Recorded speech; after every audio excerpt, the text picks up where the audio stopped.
Tapos na ang era ng sinigang na corned beef ngayon. Sinigang na fishball naman, pare. Yung fishball na tinutukoy ko, yung pang shabu-shabu. Shabu-shabu dalawa. Dalawa. Kamatis, tapos sibuyas. Maninipis lang. Oh, yan natin dyan. Oh, yung mga fishball natin. Uy, ano mo to recipe na to? Nakita ko to kay Chef JP, pre. Ay, ay. Nanakaw ka na lang sa tropa mo pa. Ang gara mo naman. Nor, sinigang sa gabi kasi... Gabi na. Gabi na. Sinigang sa gabi pero tanghali. Tanga. Yan natin dyan. Patis. Kung gusto nyo lang, Nor chicken powder. May okra. May okra!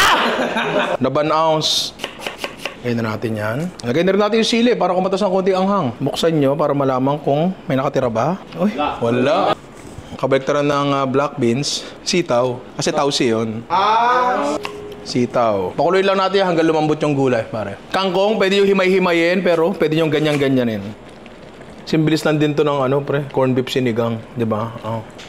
Maiba naman, di ba? Di ba? Pero may higop ko, wireless. Nakita ba? Oo, ang galing. Pero masarap, pre. Ito yung gusto ko eh. May laman sa loob. The perfect bite.